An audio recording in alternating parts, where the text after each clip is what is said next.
সম্মানিত উপদেষ্টা, আমার সামনে সম্মানিত সাংবাদিকবৃন্দ, সবাইকে জাতীয় নাগরিক পার্টির পক্ষ থেকে শুভেচ্ছা জানাচ্ছি। আজকে যেই সুন্দর আয়োজন করা হয়েছে, এই আয়োজন দেখে সত্যি ভালো লাগছে। তবে বর্তমানে সাংবাদিকতা যেভাবে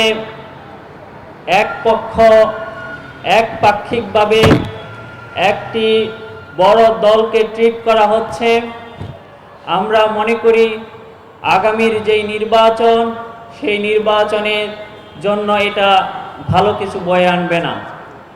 আমরা সাংবাদিকদের কাছে প্রত্যাশা করি আগামীর যেই নির্বাচন, সেই নির্বাচনকে সুষ্ঠু করতে, এবং আমরা মনে করি আগামী নির্বাচনে সহিংসতা রোধ করতে সাংবাদিকদের গুরুত্বপূর্ণ ভূমিকা আছে।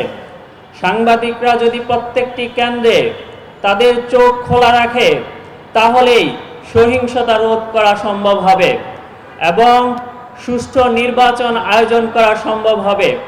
এই জায়গা থেকে আগামীর যেই নির্বাচন, এই নির্বাচনে সাংবাদিকদের গুরুত্বপূর্ণ ভূমিকা প্রত্যাশা করি। আমরা মাঠে ময়দানে সাংবাদিকদের সাথে কথা বলে যেটা বুঝছি, আমাদের যারা মাঠের সাংবাদিক, ওনাদের দেশপ্রেম, ওনাদের নিরপেক্ষতা, এগুলোর অভাব নেই।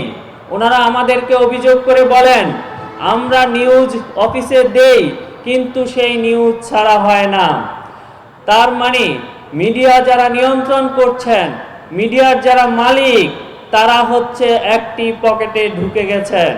আমরা প্রত্যাশা করব, সেই ফ্যাসিবাদ আমলে আমরা দেখেছি প্রত্যেকটি মিডিয়া কিভাবে ফ্যাসিবাদকে তোলমর্দন করেছে। এখনো আপনারা সেই জাতীয় চর্চা করছেন। আমরা দেখেছি সম্পাদকদের যে সম্মেলন হয়েছে, সেই সম্মেলনে কিভাবে তৈলমর্দন করা হয়েছে। আমরা এই নতুন বাংলাদেশে এই ধরনের তৈলমর্দন দেখতে চাই না।